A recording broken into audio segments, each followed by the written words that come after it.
अच्युतराव गोडबोले यांनी आपले मनोगत व्यक्त करावे आणि आम्हाला मार्गदर्शन करावे अशी नम्र विनंती. माननीय व्यासपीठ, इथे सगळे मला माझे काही मित्र, कोळेकर, मार्गदर्शक आणि आदरणीय भाऊ आणि अनेक मान्यवर व्यक्ती आज बसलेले आहेत. देशपांडे साहेब आहेत, ढमढेरे आहेत, सगळ्यांना. आणि मला इथे गुरुकुल महासंगममध्ये बोलवल्याबद्दल पहिल्यांदा मी आभार व्यक्त करतो.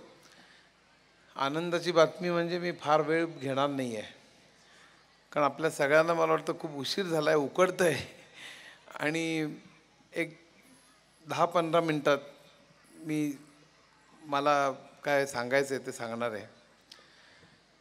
मुख्य म्हणजे मी इथे आल्यानंतर जेव्हा मला गुरुकुलची पार्श्वभूमी कळली तेव्हा मी खरोखरच भारावून गेलो, कारण अशा तऱ्हेची परंपरा आपल्याकडे खूप पूर्वीपासून होती.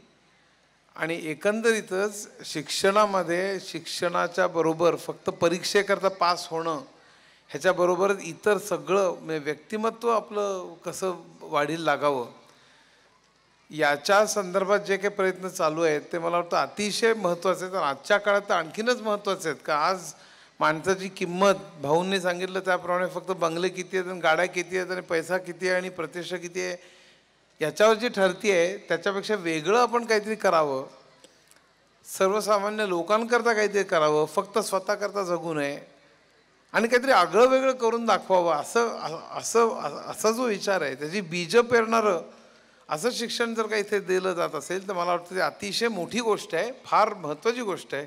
आणि मला असं वाटतं की आपण सगळ्यांनी याचं स्वागतच केलं पाहिजे. या सगळ्या महासंगमाच्या निमित्ताने आपण सगळे एकत्र आलेला आहात, तर माझ्या पूर्ण शुभेच्छा याला. मला एक 10-15 मिनटात फक्त माझा याकडे दृष्टिकोन कसा बदलला किंवा घडला ह्याच्याविषयी सांगणार आहे. खरं म्हणजे याच्याविषयी मी जरा थोडं लांबट किंवा थोडं जास्त बोलणार होतो, पण मी संपूर्ण आता ते कट केलेलं आहे, कारण आपल्याला कोणालाच मला वाटतं धीर नाही आहे इतका वेळ बसण्याची, इतकं प्रचंड उशीर आणि उकाडा झालेला आहे. मी साधारण काही गमती सांगणार आहे, म्हणजे आपल्या शिक्षण क्षेत्रातल्या कशा असतात आणि आम्हाला शाळेमध्ये कशा त्या अनुभवायला मिळाल्या. म्हणजे मी सोलापूर शाळेत जायचो, तिथे शिक्षक होते आम्हाला, आणि ते आमचं सोलापूर गावसुद्धा तसं मागासलेलंच बरं का. आमचं घर म्हणजे 300 स्क्वेअर फूटचं लोअर मिडल क्लासमध्ये आमचं सगळं मी वाढलो. आणि 3 खोल्यांचं घर, बंबात तापवलेलं पाणी, सारवलेलं जमीन, सारवलेली चुलीवर स्वयंपाक, पाटावर बसून जेवण. म्हणजे मॅट्रिक किंवा त्या काही मॅट्रिक म्हणायचो, पण कॉलेजमध्ये जाईपर्यंत डायनिंग टेबल, पंखासुद्धा नव्हता, डायनिंग टेबल नव्हतं, AC वगैरे तर फार दूरची गोष्ट, स्कूटर गाड्या वगैरे सोडा, सायकलसुद्धा कॉलेजमध्ये गेल्यानंतर मिळाली, घड्याळ कॉलेजमध्ये गेल्यानंतर मिळालं, डायनिंग टेबलवर पहिल्यांदा कॉलेजनंतरच बसलो, असं सगळं. पण एक सांस्कृतिक श्रीमंती खूप लाभली आम्हाला. आमच्या घरी पाडगावकर, बापट, करंदीकर यायचे, घरी काव्यवाचनं व्हायची, घरी भीमसेन जोशी, कुमार गंधर्व, जसराज यायचे, घरी खरोखर गाणं व्हायचं.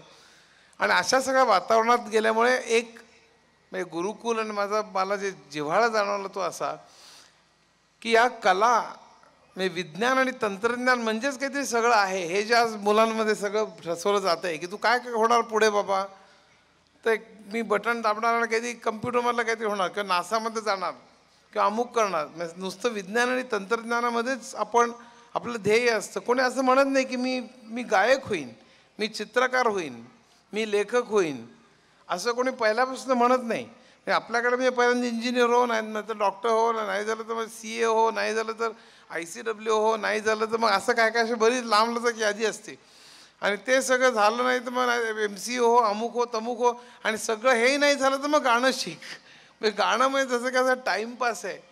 आणि मला असं वाटतं की हा जो सगळा आपल्या शिक्षणाकडे बघण्याचा जो दृष्टिकोन आहे तो खूप चुकीचा आहे. सर्वांगीण विकासाकरता आपल्याला या सगळ्या गोष्टी अतिशय महत्त्वाच्या, गरजेच्या आहेत आणि अविभाज्य भाग आहेत आपला.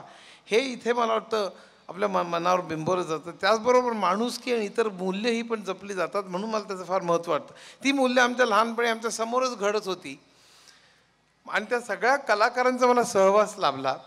त्या शाळेमधल्या काही गमती सांगतो. आम्हाला शिक्षक होते, म्हणजे आमची शिक्षण पद्धती कशी होती पहा. त्याकडे BT मेथडनी शिक्षक शिकवायचे. BT मेथड म्हणजे कुठेतरी विषय घ्यायचा, त्याच्या अनुषंगाने दुसरा विषय, त्याच्या अनुषंगाने तिसरा, असं करत करत मूळ विषयावर यायचं. त्यामुळे तसं मूळ विषयावर येईपर्यंत त्यातला इंटरेस्ट गेलेला असायचा. मी आत्रानं कोणीतरी विचारलं की तुम्ही म्हणे जर्नलिस्ट कसे झालात, तुम्ही नाटक सिनेमा वगैरे लिहिलेत, पण तुम्ही विज्ञानाकडे कसे वळला नाहीत. आता म्हणले कसं वळणार, हे सगळे BT मेथडने सगळे शिक्षक शिकवायचे. कुठला तरी विषय घ्यायचा, काहीतरी त्याच्या अनुषंगाने बोलत बोलत बोलत मूळ विषयाकडे यायचा. आमचा इंटरेस्ट तोपर्यंत गेलेला असायचा. म्हणजे काय तर आता म्हणलं एके दिवशी वर्गात सर आले आणि त्याने हातात पेढा धरला आणि म्हणलं काय वाटतं. मग मुलं म्हणाली छान छान वाटतं. मग आणखीन कसं वाटतं. मग मुलं म्हणाली केशरी केशरी वाटतं. मग आणखीन कसं वाटतं. मग मुलं म्हणाली सुंदर सुंदर वाटतं. मग आणखीन कसं वाटतं. मुलं म्हणाली गोड गोड वाटतं. मग आणखीन कसं वाटतं. तर मुलं म्हणाले आम्हाला पाहिजे आम्हाला पाहिजे. तर सर म्हणले आता तुम्ही जवळ येत चालात, नीट विचार करा अजूनही. मग मुलं म्हणाली आम्हाला हवा आम्हाला हवा. मग सर म्हणले थांबा, आज आपण हवेचे घटक शिकू. म्हणून त्याने ऑक्सिजन नायट्रोजन वगैरे शिकवायला सुरुवात केली. तर आत्रे म्हणले कुठला विज्ञान आणि कुठलं काय. मी लागलो नाटकाला यायला. असं सगळं झालं. आमच्या वर्गात सुद्धा एक शिक्षिका होत्या, त्या पण भयंकर भारी होत्या. प्रत्येक गोष्ट प्रयोगाने शिकवायची असं त्यांना भयंकर हौस होती. आमच्या वर्गात एक असा बारीकसा प्लॅटफॉर्म होता. एके दिवशी आल्या त्या बाई, भयंकर वृक्ष, कपाळावर आठ्या आणि अगदी अनरोमॅन्टिक सक्ती केल्यासारखं शिकवणार. त्या प्लॅटफॉर्मवर उभं राहिल्या आणि म्हणल्या मुलांनो आज मी तुम्हाला सूर्यमालिका शिकवणार आहे. म्हटलं सूर्यमालिका तर सूर्यमालिका काय हरकत नाही. मग 2 मुलांना बोलवलं, तर टेबल वगैरे दूर केलं आणि स्वतः उभ्या राहिल्या, भयंकर वृक्ष, कपाळावर आठ्या, आणि म्हणाल्या मुलांनो मी म्हणजे सूर्य. म्हणजे मुलं म्हणली ठीक आहे, तर तळपत होतेच नाहीतरी. त्यामुळे सूर्य तर सूर्य, आपलं काय जाते. पण तिथपर्यंत ठीक होतं. मग बाई म्हणल्या अच्युत तू उठ. मग मी उठलो थरथरत. मग अच्युत म्हणजे पृथ्वी म्हणे. मग मी त्या प्लॅटफॉर्मवरून त्याच्यामध्ये फिरायला लागलो, कारण ते प्रात्यक्षिक करायची. म्हणजे बरं त्या पृथ्वीचं सुद्धा गंमत आहे हो. पृथ्वी सो साधी नाही, ते स्वतःभोवती फिरते ना सूर्याभोवती. ते अवघड आहे, तुम्ही करून बघा. ते मला म्हणजे जमायचं नाही. मी घरी एका खांबाभोवती फिरत ते प्रॅक्टिस करायला लागलो. शेवटी 3 दिवसानंतर ते मला जमायला लागलं बरं का. आईवडील म्हणले कालपर्यंत मुलगा ठीक होता, आता असं का फिरायला लागलाय. पण त्यांनी दुर्लक्ष केलं, मला जमायला लागलं. पण या बाईंचं काय जातं, ते आपलं उभ्या तिकडे ते म्हणलं मुलांनो आपली पृथ्वी पक्की झाली. पण त्यानंतर ते तिथपर्यंत थांबलं नाही. मग बाई म्हणल्या दिलीप तू उठ. मग दिलीप उठला थरथरत. मग दिलीप बोलला, म्हणले बाई म्हणला दिलीप म्हणजे चंद्र. मग तो आता तेवढंच माझ्यावरती फिरायला लागला. म्हणजे या सगळ्या गोंधळामध्ये आम्ही तगडं अडकून तिघही पडायचो बरं का. ते बाहेरनं हेडसरांनी एकदा बघितलं की काय सगळे पडतात काय उठतात काय. पण त्यांनी दुर्लक्ष केलं. म्हणलं काहीतरी चाललेलं असेल, कशाला आपण मध्ये पडा. पण परीक्षेत जेव्हा प्रश्न आले गाळलेल्या जागा भरा म्हणून अमुकच्या भोवती फिरतो, तेव्हा मुलाने दिलीप अच्युतच्या भोवती फिरतो. तेव्हा मात्र त्या हेडसरांनी बाईनं जे रागवले, ते म्हणले हे सगळं बंद करा असलं शिकवणं. तुम्ही उगाच व्यवस्थित फळा दिलेला आहे, खडू दिलेला आहे, व्यवस्थित शिकवा म्हणलं. तेव्हापासून सगळं ते व्यवस्थित चालू झालं. पण तुम्हाला सांगतो पुढे IIT मध्ये एक मित्रांचा ग्रुप जमला. त्या ग्रुपमुळे आम्हाला इतर अनेक विषयांची आवड लागली. आणि तुम्हाला म्हणजे मी बोर्डात 16 आलो, युनिव्हर्सिटीत पहिला आलो. IITच्या एंट्रन्समध्ये मला वाटतं ऑल इंडियात बरंच 28-32 काहीतरी नंबर होता. पण अगदी खरं सांगायचं म्हणजे हे जे परीक्षेकरता असा अभ्यास मी फार कमी केला. आणि परीक्षेच्या व्यतिरिक्त ज्याच्यावर आज गुरुकुलमध्ये खूप भर आहे, आणि मी सुद्धा कोळेकरांसारखंच सांगतो, म्हणजे परीक्षेकरता अभ्यास करायचा करू नका असं माझं म्हणणं नाही. पण त्याच्या व्यतिरिक्त आपण जे करतो त्यांनीच खरं म्हणजे आपण पुढे जातो. आणि मी अगदी पूर्ण सहमत आहे की आत्तापर्यंत बोर्डात आलेले, युनिव्हर्सिटीत पहिले आलेले, परीक्षेत पहिले आलेली मंडळी पुढे कुठेही काही फार दिसत नाहीत. म्हणजे अभ्यास करा, परीक्षेत मार्क मिळवा. आपण मला असं वाटतं की त्याबरोबर जी पर्सनॅलिटी जी असते, पर्सनॅलिटी घडवणं जे असतं, कम्युनिकेशन स्किल असतं, आपण जे लोकांना कन्व्हिन्स करू शकतो, बोलू शकतो, छाप पाडू शकतो, आपण स्वतःचं त्या विषयातलं ज्ञान आपलं चांगलं असतं, नुसतीच वरवरची छाप नाही, हे सगळं खूप महत्त्वाचं असतं. विज्ञान तंत्रज्ञानाबरोबरच तुम्हाला कला अनेक आवड असणं, तो आयुष्याचा अंगभूत खूप महत्त्वाचा भाग असणं, हे सुद्धा अतिशय महत्त्वाचं असतं आणि ते मला वाटतं जोपासलं जाणं फार महत्त्वाचं आहे. ते मला इथे आढळलं म्हणून मला खरं आत्मीयता वाटते मी इथे आलो. काही मी माझ्या पुस्तकातल्या एक गमती फक्त सांगणार आहे. मी त्या गमती आहेत म्हणून मी खरं ते मुलं आहेत म्हणून मी सांगतोय. म्हणजे किमागार नावाचं पुस्तक मी लिहिलं विज्ञानावरती. ते का लिहिलं लोक मला विचारतात. तर त्यातल्या वैज्ञानिक जे होते शास्त्रज्ञ होते त्यांच्या गमती एवढ्या धमाल होत्या की त्या जेव्हा वाचल्या तेव्हा मी म्हटलं आता ह्याच्यावर काही लिहिलंच पाहिजे. मी न्यूटन उदाहरणार्थ हा आपल्याला अगदी मोठा शास्त्रज्ञ वगैरे वाटतो पण भयंकर खडूस होता माणूस वागायला. भयंकर कुचकट. म्हणजे एखादी गोष्ट त्यांनी शोधून काढली की तो लपवून ठेवायचा चक्क. गाऊस नावाचं गणित मी आता गणितीची पुस्तक लिहितो त्यातसुद्धा अशा खूप गमती जमती आहेत. गाऊससुद्धा जे काही शोधून काढायचं ते लपवून ठेवायचं. न्यूटनचं लपवून ठेवायचं. म्हणजे ते सफरचंदाचं जे काही उदाहरण आहे ना, तो सफरचंदाच्या झाडाखाली बसला आणि तो सफरचंद खाली पडलं आणि त्याला गुरुत्वाकर्षण सुचलं. मला त्याच्यात फार मोठं वाटत नाही बरं का. फळवरनं खाली पडलं त्यामुळे त्याला गुरुत्वाकर्षण सुचलं हे मला वाटतं न्यूटनच्या नंतर काही त्या आसपास कोणालाही सुचलं असतं. पण बुद्धीची सिक्सर कुठे आहे तर ते ज्या फोर्समुळे खाली पडत आहे त्याच्याचमुळे हे सगळे ग्रह आणि तारे हे जे फिरतात संपूर्ण विश्वाच्या गतीचं जे रहस्य उलगडणं त्या एका फळावरनं इथे बुद्धीची सिक्सर आहे ती कोणालाच जमली नसती. तिथे न्यूटनला सलाम आहे.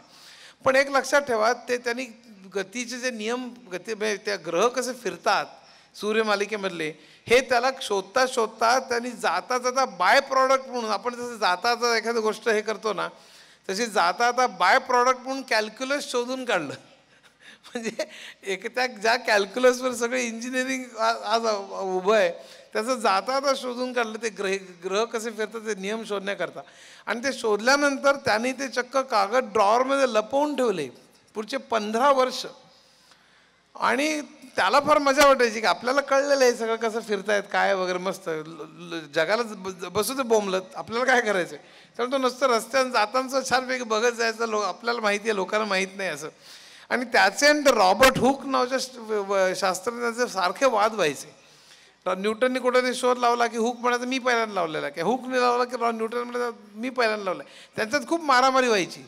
आणि तर न्यूटनने शोध लावलेले सगळे कागद ठेवलेले होते. एकदा लंडनमध्ये पबमध्ये बसलेला असताना हॅली नावाचा जो म्हणजे कॉमेट धूमकेतूचा प्रसिद्ध हॅली नंतर रेन नावाचा एक शास्त्रज्ञ होता आणि रॉबर्ट हुक हे तिघेही पबमध्ये बसले होते. आणि ते बसले असताना रॉबर्ट हुकनी पैज मारली की हे ग्रह कसे फिरतात कोणाला माहिती आहे का. तर रेन आणि हॅलीला वाटलं रॉबर्ट हुकला माहिती आहे बरं का. आणि काहीतरी 10 पाऊंड का 5 पाऊंडाची काहीतरी बक्षीस लावलेलं होतं. त्याबरोबर रात्री हॅली त्याची गणितं करत बसला. आपल्याला येते का जमतंय का बघूया काय काय. पण त्याला काही जमे ना. तो न्यूटनकडे गेला रडत की ते ग्रह कसे फिरतात. न्यूटन म्हणलं तुला काय करायचं आहे तू बैस ना गपचूप. तर हॅली परत गेला. पुन्हा घरी त्याने गणितं केली. त्याला काही जमे ना. पुन्हा आठवड्याने परत गेला. न्यूटनला विचारलं की कसं ते ग्रह फिरतात मला सांग. न्यूटन म्हणला कशाला तुला पाहिजे. मग हॅली म्हटलं माझी पैज लागलेली आहे. तो म्हटलं कोणाबरोबर पैज लागली. म्हटलं रॉबर्ट हुक बरोबर थांब म्हटलं. आणि त्या ड्रॉवरमधले सगळे कागद काढले ना आपटले. त्या हॅलीचे डोळेच पांढरे झाले. तो म्हटलं केव्हा सगळं केलंस तू. तो म्हणा झाली 10-15 वर्ष झाली म्हणाला. आणि नंतर मग रॉबर्ट बॉईल आणि इतर अनेकांच्या पैशांनी प्रिन्सिपिया नावाचा ग्रंथ पब्लिश झाला. आणि सगळं गुरुत्वाकर्षणाचं आपल्या संपूर्ण जगापुढे गुरुत्वाकर्षणाची प्रिन्सिपल्स पुढे आली. हे असे सगळे ते वैज्ञानिक होते. म्हणजे तुम्हाला एक गंमत सांगतो. न्यूटन वर्गात शिकवायचा तो इतका बोर शिकवायचा म्हणे की मुलं पळून जायची. इथपर्यंत ठीक आहे. पण त्यानंतर म्हणे ही दंतकथा बहुधा असावी पण त्यानंतरची 17 वर्ष न्यूटननी रिकाम्या वर्गाला शिकवलं. म्हणलं मला पण पैसे मिळतात शिकवण्याचे समोर मुलांनी मी काय करू. तो फळ्यावर इक्वेशन मांडायचा अंडरस्टूड म्हणायचा मग पुसायचा पुढचं इक्वेशन मांडायचा आणि चालू. म्हणजे विचित्रपणा किती असू शकतो एखाद्या माणसाचा. म्हणजे खूप गमती आईन्स्टाईनचं तसंच आहे. म्हणजे एखाद्या माणसाचा कॉन्फिडन्स किती असू शकतो बघा. आईन्स्टाईन त्याची दुसरी जी बायको होती एल्सा म्हणून ती खूप छान छोकी होती. हे खरेदी कर ते खरेदी कर. एकदा एका दुकानात गेला असताना ते बायको अशी फर्निचर घ्यायला लागले. हे घे ते घे हे घे ते घे असं सगळं विकत घ्यायला लागली. हा आपला पाईप फुंकत बसलेला. तर ते एल्साला वाटलं हा बोलत कसं नाही, नेहमीचे नवरे असे बोलतात ना की काय किती खर्च करते, आपल्याला परवडतंय की नाही वगैरे, असलं काही बोलत नव्हतं. तो आपलं पाईप फुंकत बसलेलं तिकडे. तेवढे असं काय, आणि सगळं त्यांनी भरमसाठ खरेदी केलं. ते बिल आलं, आईन्स्टाईनने चेकबुक काढलं, चेकवर ते अमाऊंटकडे न बघता सही केली आणि तो चेक देऊन टाकला. बायको म्हणली काय तुम्ही बघितलं पण नाही त्याच्याकडे. आईन्स्टाईन कॉन्फिडन्स बघा, तो म्हणलं काय आपले पैसे वगैरे जाणार नाही आहेत, कारण ज्या चेकवर आईन्स्टाईनची सही आहे तो बँकेत कशाला वटवेल हो, तो दुकानदार फ्रेम बिम करून घरी लावेल ना. त्याचे केवढी प्रचंड त्याला कॉन्फिडन्स होता. म्हणजे असे सगळे जे वैज्ञानिक बघितले मी, आणि मग मला किमयागार लिहावंसं वाटलं. तर एक शेवटली फक्त गोष्ट सांगतो मी किमयागारमधली, आणि नंतर गणिताच्या 1-2 गोष्टी सांगून मी आवडतं घेणार आहे. मला एकच फक्त हे का सांगतो याचं मी शेवटी 2 मिनटं बोलणार आहे. एक 20व्या शतकाच्या सुरुवातीला ताऱ्यांचं निरीक्षण करण्याची गरज होती, आणि ताऱ्यांचं निरीक्षण करण्याकरता जी दुर्बीण आपण लावतो ती दुर्बीण आपण जमिनीवर ठेवून उपयोग नाही, कारण समोरच्या फक्त झाडं दिसतील, इमारती दिसतील. त्यामुळे ती दुर्बीण सगळ्यात उंच ठिकाणी ठेवण्याची गरज होती. आता हे उंच ठिकाण कसं शोधायचं, पण माउंट विल्सन नावाचा कॅलिफोर्नियामध्ये सगळ्यात मोठा उंच डोंगर आहे माउंट विल्सन. मग त्यावर हे 20व्या शतकाची सुरुवात, म्हणजे रस्ते नाहीत, मोटारी नाहीत, सगळ्या सोयी नाहीत. मग एवढी मोठी दुर्बीण वरती कशी न्यायची, तर मग असं ठरलं की त्या दुर्बिणीचे सगळे पार्ट्स करायचे आणि ते पार्ट्स खेचरावर घालून ते वरती न्यायचे. खेचराला अनेक ट्रिप्स करावे लागतील. मग ते इंजिनियर्सनी ते खेचरावरती ते पार्ट जोडायचे, आणि नंतर मग सायंटिस्टनी वरती जायचं, त्याच्यातनं मग ऑब्झर्वेशन करायचं. खूप पॉवरफुल दुर्बीण होती, त्यामुळे तारे बिरे दिसायचे. आणि ते तारे फक्त ऑब्झर्व करून कन्क्लुजन काढता येत नसत, त्याचं ऑब्झर्वेशन म्हणजे त्याला गणितं करावी लागत. स्पेक्ट्रोस्कोपी त्याला म्हणतात, त्याच्या रंगांवरनं त्यांचा स्पीड काढणं वगैरे असं बरंच काय काय. तर ही सगळी स्कीम होती. ते खेचरं वर खाली करणारा एक ह्युमॅसन नावाचा एक मनुष्य होता. तो तंबाखू खायचा, देशी दारू प्यायचा, गावंडळ होता, तो शिवीगाळ करायचा, पण अत्यंत प्रेमळ होता, मनाने अतिशय सहृदयी होता, कोणालाही मदत करायचा. तो खूप चांगला होता, अत्यंत मनाने चांगला असा मनुष्य, पण रांगडा. तर अशी दुर्बिणीचे पार्ट्स असे वरती नेत असताना एका इंजिनियरच्या मुलीला तो वरती नेत होता, कारण वरती त्यांची घरं बिरं बांधलेली होती त्यांनी. इंजिनियरच्या मुलीला वरती नेताना त्या ह्युमॅसनचं त्या मुलीवर प्रेम जमलं. तो म्हणला माझ्याशी लग्न करशील का, तर ती मुलगी हुडूच म्हणली हा कोण खेचरं चक चक चक चक करत वर खाली करणार माणसाची कोण लग्न करणार, म्हणून त्याने त्याला झिडकारून टाकलं. मग ह्युमॅसन वरती गेला, सगळी दुर्बीण लागली, लोक दुर्बिणीनं बघायला लागले. हा म्हणला मला पण बघायचं आहे. त्याला हाकलून लावलं लोकांनी, तुला काय कळतं काय यातलं म्हणून. तो म्हणतो काल मला बघायचं काय त्याला करावं लागेल. ते म्हणतो त्याला गणित लागतं, अमुक लागतं, तमुक लागतं. मग तो रात्री बसून ते गणित शिकायला लागला, आणि दिवसा पुन्हा खेचराचं चक चक चक चक करत माणसं किंवा पार्ट्स वर खाली करणं हे चालूच होतं. तो गणित शिकला, आणि ते गणित शिकून पुन्हा तो दुर्बिणीनं बघायला लागला, त्याला कित्येकदा हाकलून देण्यात आलं, पुन्हा बघायला लागला. हे सगळं त्याच्याबरोबर जो सायंटिस्ट होता हबल नावाचा, त्यांनी बघितलं, आणि त्यांनी आपल्याबरोबर ते निरीक्षण करायला घेतलं. आणि हबल आणि ह्युमॅसन दोघंही नंतर अनेक दिवस, आठवडे, महिने त्या ताऱ्यांचं ऑब्झर्वेशन करायला लागले. ते ऑब्झर्वेशन करताना त्यांच्या एक गोष्ट लक्षात आली की हे तारे सगळे आपल्यापासून दूर पळत आहेत. म्हणजे हे सगळे तारे फक्त पृथ्वीपासून दूर पळत आहेत असं नाही, तर सगळे तारे एकमेकांपासून सुद्धा दूर पळत आहेत. म्हणजे एखाद्या न फुगलेल्या फुग्यावर आपण शाईचे ठिपके जर का टाकले आणि तो फुगा फुगवला, तर प्रत्येक ठिपका इतर ठिपक्यांपासून दूर जसा जाईल तसे ते तारे एकमेकांपासून दूर जात चाललेले आहेत. म्हणजे थोडक्यात आपलं विश्व प्रसरण पावत आहे. म्हणजे 100 वर्षांनी आपलं विश्व आणखीन मोठं असेल, 1000 वर्षांनी आणखीन मोठं, लाख वर्षांनी आणखीन मोठं, कोटी वर्षांनी आणखीन मोठं. पण असंच जर का ही गाडी उलटी जर का आपण नेली, त्याचा अर्थ 100 वर्षापूर्वी विश्व आपलं लहान असलं पाहिजे, 1000 वर्षापूर्वी आणखीन लहान, लाख वर्षापूर्वी आणखीन लहान, कोटी वर्षापूर्वी आणखीन लहान. असं करत करत त्यांनी गणितांनी असं मांडलं की 1400 कोटी वर्षापूर्वी हे विश्व एका बिंदूत सामावलं असलं पाहिजे, आणि त्या बिंदूचा स्फोट होऊन हे विश्व निर्माण झालेलं असलं पाहिजे. अशा तऱ्हेची जी आज जे बिग बँग म्हणून ओळखली जाते त्याचं ते प्रिमिटिव्ह स्वरूप होतं. पण अशा तऱ्हेची एक थेरी, 14 पानाची एक थेरी त्यांनी सादर केली. माझ्या त्या किमयागारमधल्या चॅप्टरचं शेवटलं वाक्य आहे, आणि खेचरांना चकचक करत खालीवर करणाऱ्या ह्युमॅसनला नोबेल प्राईज मिळाला. आता हे वाचलं मी, आणि त्यानंतर मला रात्री झोप नाही आली की हे असं होऊ शकतं. म्हणजे आता माशेलकरांचं जसं उदाहरण दिलं, अर्थात हे नोबेल प्राईज फारच मोठं आहे, पण अशा तऱ्हेचं होऊ शकतं हे माझ्या लक्षात आलं. आणि मग किमयागारमध्ये ह्या सगळे शोध, त्याची मूलतत्व, ती माणसं, हे सगळं रंगवावं असं मला वाटलं. अर्थातमध्ये तसंच इकॉनॉमिक्सचं रंगवलं, मनातमध्ये सायकॉलॉजीचं रंगवलं. म्हणजे मनातमध्ये एक एक फक्त तुम्हाला मनातमध्ये सोशल सायकॉलॉजीची एक गोष्ट सांगतो की सायकॉलॉजीवरचं पुस्तक आहे ते पण अत्यंत सोपं आहे, अगदी गृहिणीपासून 8वीतल्या 10वीतल्या मुलांनी वाचण्यासारखं आहे. त्याच्यात सोशल सायकॉलॉजी म्हणजे कसं की आपण जे वागतो त्याच्यावर इतरांच्या प्रेझेन्सचा काय परिणाम होतो याला सोशल सायकॉलॉजी म्हणतात. म्हणजे आपण नेहमी वागतो एकटे असताना आणि इतर असताना जे वागतो याचा जो फरक पडतो तो सोशल सायकॉलॉजीमुळे पडतो. म्हणजे आपण जेव्हा सायकल चालवत असतो एकटे आणि शेजारी कोणी आणखीन सायकल जर का चालवत असेल तर आपण आणखीन भरभर चालवायला लागतो. 3 इडियट्स मधला पहिला सीन आहे बघा, तो प्रोफेसर जात असताना शेजारी येतो म्हणलं तो प्रोफेसर आणखीन जोरात चालवायला लागतो सायकल. तर म्हणजे या ठिकाणी किंवा वर्गात समजा शिक्षकांनी मला सांगितलं की तुला अमुक अमुक येत नाही म्हणून मला शिक्षक रागवले, तर मला एवढं वाईट वाटेल की आपल्याला येत नाही म्हणून. आणि त्याच्याचबरोबर मला ते रागवत असताना बरोबर 4 मुलं असतील शेजारी, त्यांच्यासमोर ते रागवले तर मला एवढं वाईट वाटेल आणि हे पेक्षा जास्त असेल. पण त्याचबरोबर ते 4 मुली असतील तर आणखीन वाईट वाटेल, ते मला आणखीनच जास्त वाईट वाटेल. हा जो फरक आहे की शेजारी कोण आहे आणि किती आहेत त्याच्यावर मला खरं म्हणजे मला जे वाईट वाटायला पाहिजे ते मला येत नाही याचं वाईट वाटायला पाहिजे तेवढंच असलं पाहिजे, पण तसं नसतं आपलं.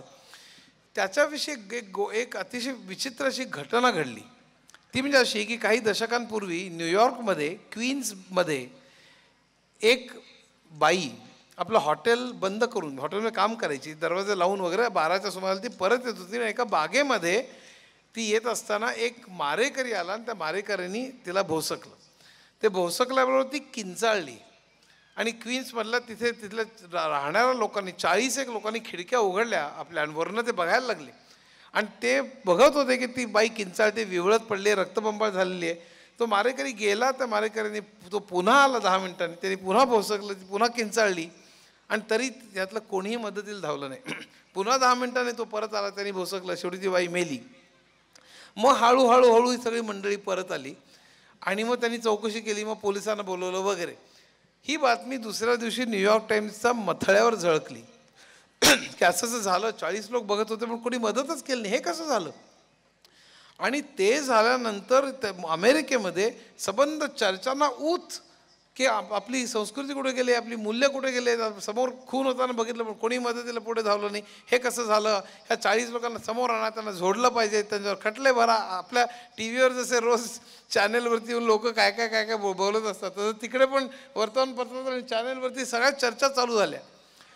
अमेरिकेत एक गोष्ट खूप चांगली आहे की लगेच त्याच्यावरती रिसर्च चालू होतं. मग युनिव्हर्सिटीजमध्ये त्याच्यावर सेमिनार झाले की असं का घडलं असावं, त्याच्यामागे सायकॉलॉजी काय असली पाहिजे आणि त्याच्यावरती चर्चा, सेमिनार्स, अनेक जगातल्या आणि अमेरिकेतल्या सायकॉलॉजिस्टून त्या केसवरती चर्चा चालू झाल्या.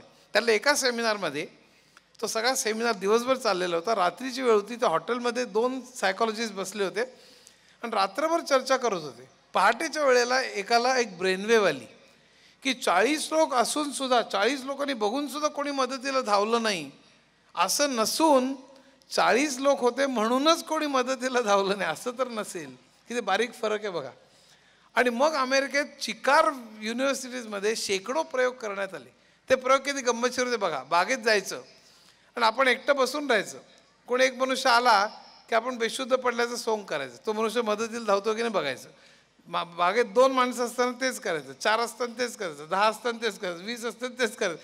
आणि अशा तऱ्हेचे प्रयोग अनेक शहरात अनेक ठिकाणी केले गेले आणि अशा तऱ्हेचे वेगवेगळे प्रयोग होते. म्हणजे लिफ्टमध्ये असताना मुद्दाम नाणं खाली टाकायचं, मग एकच मनुष्य असेल तर कोणी मदतीला धावतोय का बघायचं, 2 असताना कोणी मदतीला धावतोय का बघायचं, 4 असताना कोणी, 8 असताना पण कोणीतरी असलं पाहिजे. तर काही माणसं वेळेसारखं एकटं असताना उगीच टाकायचे, तो वेगळा मुद्दा. पण मुख्य किती लोक असताना आपल्या लोक मदतीला धावतात. आणि अशा तऱ्हेचे शेकडो एक्सपेरिमेंट्स करून त्यांच्या लक्षात आलं की जेवढी माणसांची बघ्यांची संख्या जास्त तेवढं त्यातल्या कोणीही मदतीला धावण्याची संख्या सगळ्यात कमी. आणि ह्याचं कारण जेव्हा त्यांनी शोधलं नंतर ते महत्त्वाचं आहे आणि ते मला सांगायचं इथे.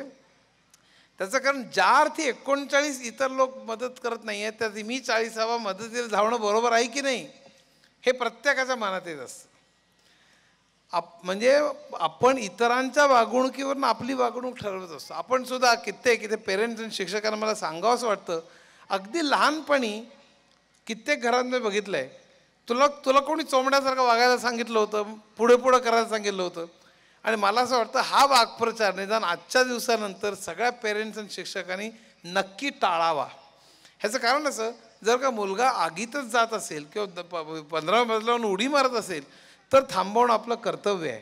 पण तो थोडी वेगळी वाट चोखत असेल, थोडं वेगळं काहीतरी प्रश्न विचारत असेल, काहीतरी वेगळं करू बघत असेल तर त्याला उलटं प्रोत्साहन दिलं पाहिजे आपण. आणि मला असं वाटतं की आपल्या भारतामध्ये म्हणजे गेल्या शतकामध्ये सगळ्यात कमी वैज्ञानिक, सगळ्यात कमी नोबेल लॉरेट्स, सगळ्यात कमी गणितज्ञ, सगळ्यात कमी अर्थतज्ञ, एक अमर्त्य सेन झाले तर अमेरिकेत जाऊन बसले, सगळं म्हणजे असं. तर या सगळ्यामध्ये हे न होण्याची अनेक कारणं आहेत. त्याला सामाजिक खूप कारणं आहेत. पण एक महत्त्वाचं कारण म्हणजे आपण अपब्रिंगिंगमध्ये आणि आपल्या शिक्षण व्यवस्थेमध्ये एंटरप्रेन्योरशिप, उद्योजकता, अहो तुम्ही जर का रिस्कच घ्यायचं हे केलं नाही, सारखं आपण शिकवतो नको रे बाबा तू फेल केलंस तर काय, म्हणजे फिअर ऑफ फेल्युअर आपण सातत्याने त्यांच्या डोक्यात घालत असतो. म्हणजे ज्याला अतिशय गरिबीतून दिवस काढले त्यांनी समजा सांगितलं तर मी एक वेळ समजू शकतो. जी श्रीमंत मंडळी आहेत ती सुद्धा नको रे बाबा. मग ते आता कोळेकरांचे सांगितलं आणि भाऊंनी सांगितलं अगदी बरोबर आहे की आपण आपली जी स्वप्न अपुरी राहतात ती स्वप्न आपण मुलांवर लादत असतो, का आपली स्वप्न अपुरी राहिलेली असतात. आणि त्यामुळे मुलांचे स्वप्न ही फक्त इंजिनियर डॉक्टर मग GRE, मग अमेरिकेला की भारताला शिव्या दे, हे सगळं जे सगळं टिपिकल आपलं आयुष्य चाललेलं असतं ते सगळं आपल्या संस्कृतीने आपल्यावर लादलेलं आपलं संपूर्ण आपलं करिअर थोडं वेगळी वाट करायला काय हरकत आहे. 3 इडियट्स सगळंच काही रिअलिस्टिक असं नाही, पण त्यातला संदेश मला फार महत्त्वाचा वाटतो की आपल्याला जे पटतं, जे आवडतं ते आपण करू, पण जे करू ते एक्सलंटली करू. हे अतिशय चांगला त्यातला जो संदेश आहे असं मला वाटतं. आणि तो आपण मारून टाकतो. म्हणजे एका बाबतीत टीमवर्क शिक्षक आणि पालक यांच्यात असतं की आपण कुठल्याही तऱ्हेने उद्योजकता आणि क्युरिओसिटी हे आपण मारून टाकतो. तुला काय करायचं ते परीक्षेत मार्क घे, कुठला हा क्लास तो क्लास, अमुक मुलगा घामेघूम होतो, परीक्षेत मार्क मिळवतो, त्याची क्युरिओसिटी मेलेली असते, उद्योजकता मेलेली असते, नवीन वाटा चोखून त्याची क्षमता गेलेली असते आणि त्यामुळे तो त्याच वाटेने जाऊ. हे अतिशय महत्त्वाचं कारण आहे. आपल्यामध्ये शास्त्रज्ञ नाहीत, गणितज्ञ नाहीत, अर्थतज्ञ नाहीत आणि उद्योजकता अतिशय कमी आहे. इनोव्हेशन फार कमी आहे. सॉफ्टवेअरमध्ये सुद्धा किती प्रॉडक्ट्स आहेत आपले, म्हणजे अजून आपण ओरॅकल, SAP सगळ्या फॉरेनच, आपलं अकाउंटिंग आपण जर्मन प्रॉडक्ट वापरून करतो. आपल्यामध्ये कुठलीही गोष्ट दाखवा, इलेक्ट्रॉनिक्स लॅपटॉप दाखवा, मोबाईल दाखवा, कुठल्याही गोष्टी दाखवा, इव्हन मोटार कारमध्ये इम्पोर्ट कंटेंट खूप आहे. त्यामुळे कुठलीही गोष्टीमध्ये आपण असं दाखवा की अमुक गोष्ट आहे की जी गोष्ट सगळं जग वापरतोय, तर लॅपटॉप असो, मोबाईल असो, कुठल्याही गोष्टीमध्ये आपल्याला अभिमान वाटावा अशा 3 गोष्टी मला तुम्ही दाखवून. एवढा मोठा देश, एवढे आपण बुद्धिमान समजतो स्वतःला, कम्प्युटरमधली प्रगती वगैरे वगैरे, पण 3 गोष्टी दाखवून द्या की ज्याच्यात आपण जे करतोय ते जगात कुठेही होणं शक्य नाही. आणि मला असं वाटतं ते आपण करावं, या जिद्दीने आपण उभं राहायला पाहिजे. ती जिद्द जर का आपल्याला पुढे न्यायची असेल तर आज इथे ज्या व्हॅल्यूज, जी मूल्ये जपली जात आहेत की फक्त मी आज सकाळी बोलत होतो की फक्त परीक्षेकरता इथे शिकवलं जात नाही. इथे योगासनापासून मला आणखीन एक आवडलं. आज सकाळी मला वाटतं देशपांडे साहेबच सांगत होते की आणखीन कोणी सांगत होतं की अंधांच्या शाळेत तुम्ही विजिट्सला नेता, त्यांना आणखी मूकबधिरांच्या शाळेत नेता, तुम्ही शेतीच्या ह्याच्यात जाता, तुम्ही वेगवेगळ्या तऱ्हेला एक्सपोज जे करता ते मला अतिशय महत्त्वाचं वाटतं. म्हणजे मला असं वाटतं मुलांमध्ये नुसती शाळा, कारण हे सगळी शिक्षण व्यवस्था मी कुरतडलेली आहे माझ्यामध्ये. नुसते मार्क, गाईड, ट्रेनिंग क्लासेस, त्यातनं पेपर फुटणं, त्यातनं करप्शन आणि सगळं अतिशय घाण सगळी व्यवस्था झालेली आहे. त्यातनं अशा तऱ्हेचा कुठेतरी उत्साहाचा, उल्हासपूर्वक आणि वेगळ्या तऱ्हेने चालणारा असा कुठला तरी एक झरा किंवा अशा तऱ्हेचं काहीतरी बघितलं की मला फार छान वाटतं आणि म्हणून मला इथे आल्याचा अतिशय आनंद होतो. मग या संपूर्ण गुरुकुल महासंगमाला किंवा गुरुकुल कुटुंबाला खूप यश चिंतितो आणि मला बोलवल्याबद्दल पुन्हा एकदा धन्यवाद. धन्यवाद आर्य. माननीय अच्युतराव, आपण दिलेल्या शाबासकीच्या थापेने पुढील वाटचालीसाठीचा आमचा उत्साह वाढला आहे. माननीय श्री अच्युतराव गोडबोले यांची मुसाफिर, मनात आणि गणिती ही 3 पुस्तके बाहेर स्टॉलवर विक्रीसाठी उपलब्ध आहेत, तर सर्वांनी त्या सवलतीचा लाभ घ्यावा ही विनंती. सौ सुमनताईंना मी आता आभार प्रदर्शनासाठी निमंत्रित करते. त्यानंतर शांतीमंत्र होईल. नमस्कार. आभाराचा गोड कार्यक्रम. उपक्रमशील शाळा हे जसं गुरुकुलचं वैशिष्ट्य आहे तसं मेघा इव्हेंट हे सुद्धा एक वैशिष्ट्य आहे. योगेश्री अरविंद गुरुकुलाच्या नूतन वास्तूच्या उद्घाटनापासून ते आज महासंगमापर्यंत ही वाटचाल बघितली तर प्रत्येक कार्यक्रम असाच मेघा इव्हेंटच झाला आहे. योगेश्री अरविंद गुरुकुलाची नवीन वास्तूचे उद्घाटन 2005, पंचवर्षी पूर्ती सोहळा 2008, क्रांतिदर्शी विनायक 2010, स्वातंत्र्यवीर सावरकर तरण तलावाचे उद्घाटन 2010, अष्टपैलू अत्रे 2012 असे महासोहळे आयोजित करणं आणि ते यशस्वी करून दाखवणं ही गुरुकुलाची परंपराच आहे. आणि या वेगवेगळ्या सोहळ्यातूनच विद्यार्थ्यांचा पंचकोश विकास होत असतो. उत्तमतेचा ध्यास या सूत्रावर आधारित आपल्या संस्कृतीतील जे उत्तम ते कायम राखत आणि त्याला कालानुरूप आवश्यक ते संदर्भ देत गुरुकुलाने आजवरची वाटचाल पार पाडलेली आहे. या निमित्ताने आजवर जे मान्यवर गुरुकुलाला हितचिंतक व मार्गदर्शक म्हणून लाभले त्यांच्या तज्ञतेचा लाभ घेत गुरुकुल ध्येयपथावर अग्रेसर आहे. खरं तर असं म्हणतात की मोठ्यांचे आशीर्वाद हे श्रीमंतीपेक्षाही मोठे असतात. असंच आजचं काहीसं आहे. आजच्या या सोहळ्याला अनेक आर्थिक, भावनिक व वैचारिक असे आत्मीय बळ लाभले. म्हणूनच हा महासंगमाचा उद्घाटन सोहळा इतक्या दिमागदारपणे संपन्न होत आहे. त्या सर्वाबद्दल अपार कृतज्ञता आम्हा सर्वांच्या मनात आहे.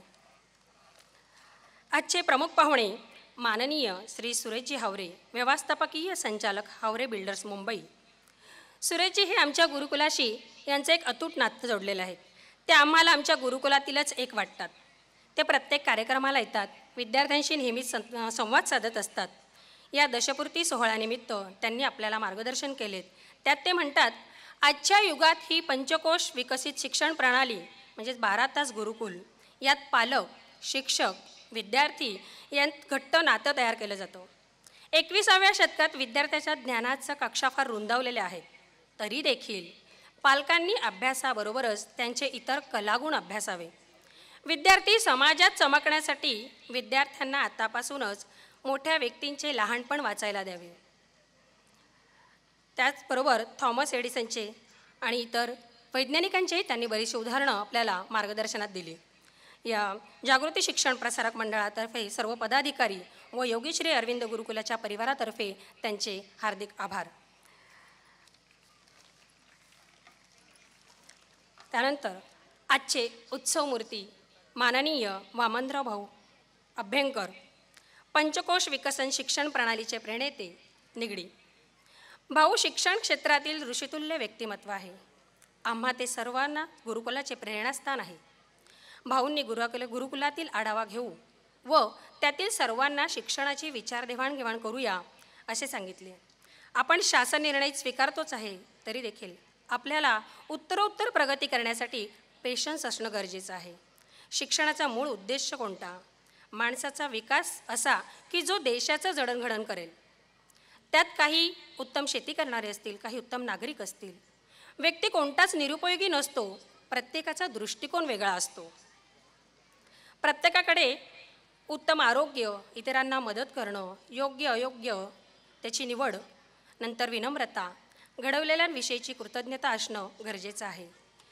त्याचप्रमाणे आपण प्रत्येकाने एक नवीन संकल्प करणं आणि त्याचे उद्दिष्ट डोळ्यासमोर ठेवून त्याप्रमाणे वाटचाल करणं असंही त्यांनी सांगितलं. आपल्या गुरुकुलातर्फे सर्व परिवारातर्फे त्यांचे देखील आभार.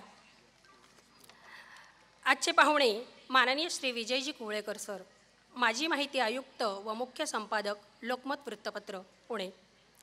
शिक्षणात मातृभाषेतून शिक्षण हवे, पण त्यात भाषा महत्त्वाची आहे. भाषा संस्कृतीशी, भावनांशी, विचारांशी संबंधित असते. मुलांना ताण न देता आनंददायी शिक्षण मिळावे. मुलांवर आपली स्वप्न लादू नये. शिक्षणाने फक्त पदवी न देता संस्कृती द्यावी. तसंच मूल्यात्मक विचारांचा विचार होणं गरजेचं आहे. हे मूल्यात्मक विचार कुठून मिळतात? तर घर, शिक्षक, पालक यांच्या वर्तनातूनच मिळतात. त्यात ते म्हणतात, शिक्षक कसा असावा? जो आयुष्याला पुरेल असे सूत्र म्हणजे शिदोरी देतो तो खरा शिक्षक. खरंच शिक्षक हा असाच असला पाहिजे. कारण शिक्षक हा एक आरसा असतो विद्यार्थ्यांसमोर. शिक्षक कसा चालतो, कसा बोलतो, कसा वागतो यातूनच विद्यार्थी अनुकरण करत असतात. विजयजींचे सुद्धा जागृती शिक्षण प्रसारक मंडळाचे पदाधिकारी योगेश्वरी अरविंद गुरुकुलच्या परिवारातर्फे हार्दिक आभार. त्यानंतर आजचे दशपूर्ती महासंगमाचे उद्घाटक माननीय श्री अच्युतराव गोडबोले, कार्यकारी संचालक Soft Excel Consulting Services Mumbai यांनी अतिशय उत्तम आणि गमती जमती सांगितलेले आहेत.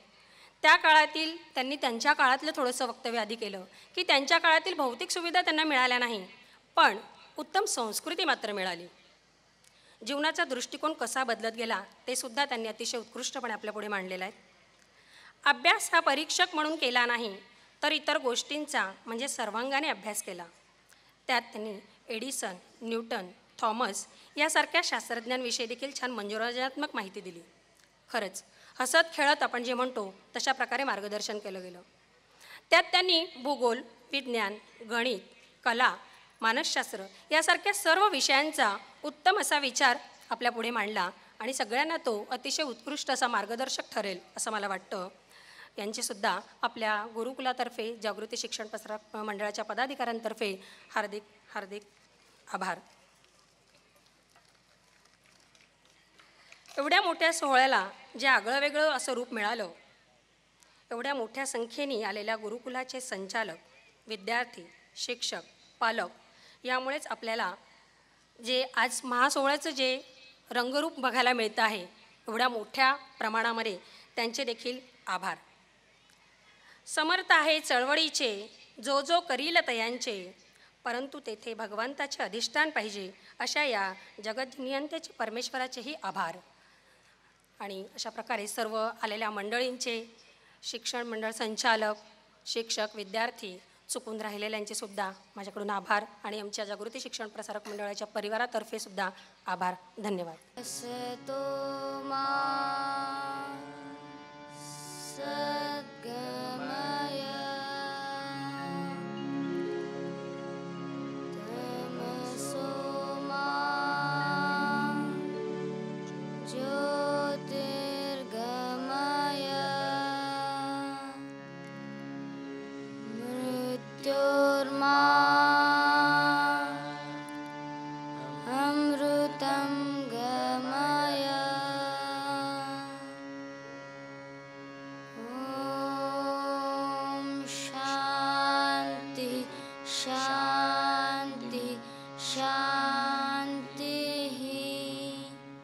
व्यासपीठावरील सर्व माननीय प्रमुख पाहुण्यांना नम्र विनंती.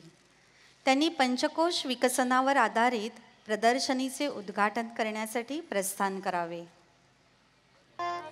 पूर्ण विजय संकल्प हमारा म्हणा, पूर्ण विजय संकल्प हमारा, अनथक अविरत साधना, अनथक अविरत साधना, निशिदिन प्रतिपल चलती आई, निशिदिन प्रतिपल चलती आई, राष्ट्र धर्म आराधना, राष्ट्र धर्म आराधना, वंदे मातृभूमी, वंदे वंदे मातृभूमी, वंदे वंदे जगजननी, वंदे वंदे जगजननी,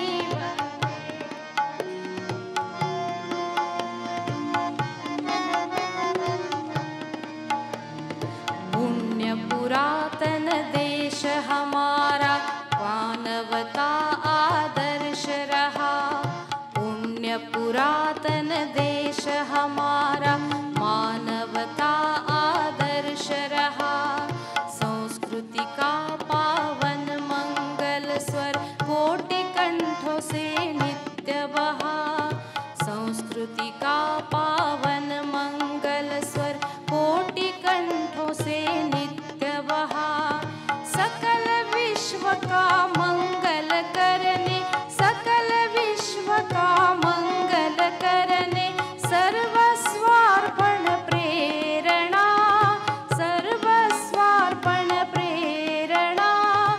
निश दिन प्रतिपल चलती आई, निश दिन प्रतिपल चलती आई।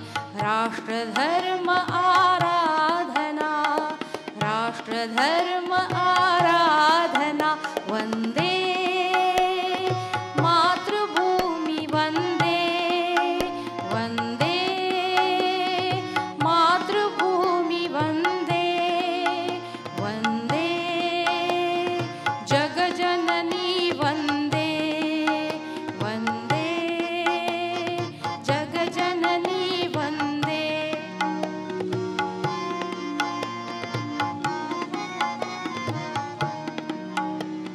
संबल लेकर हिंदू चेतना, समरसता का मंत्र महान।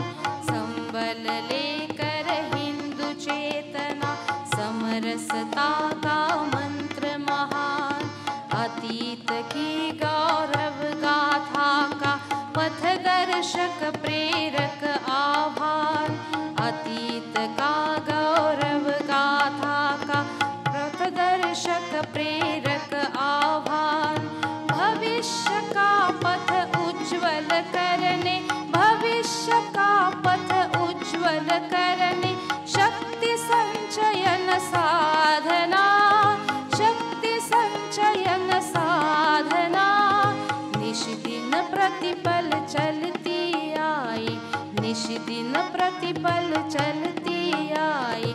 राष्ट्र धर्म आराधना, राष्ट्र धर्म आराधना, वंदे मातृभूमि वंदे, वंदे मातृभूमि वंदे, वंदे जगजननी वंदे, वंदे जगजननी वंदे।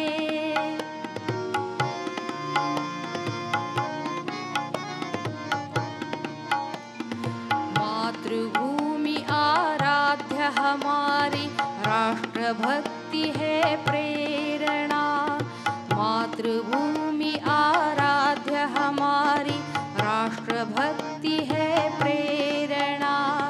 ईश्वरीय है कार्य हमारा, जीवन की संकल्पना। ईश्वरीय है कार्य हमारा, जीवन की संकल्पना। देशभक्ति के श्रेष्ठ मार्ग पर, देशभक्ति के श्रेष्ठ मार्ग पर चरैवेति की कामना, चरैवेति की कामना। निश दिन प्रतिपल चलती आई, निश दिन प्रतिपल चलती आई। राष्ट्र धर्म आराधना, राष्ट्र धर्म आराधना। पूर्ण विजय संकल्प हमारा, अनथक अविरत साधना। पूर्ण विजय संकल्प हमारा, अनथक अविरत साधना। निश दिन प्रतिपल चलती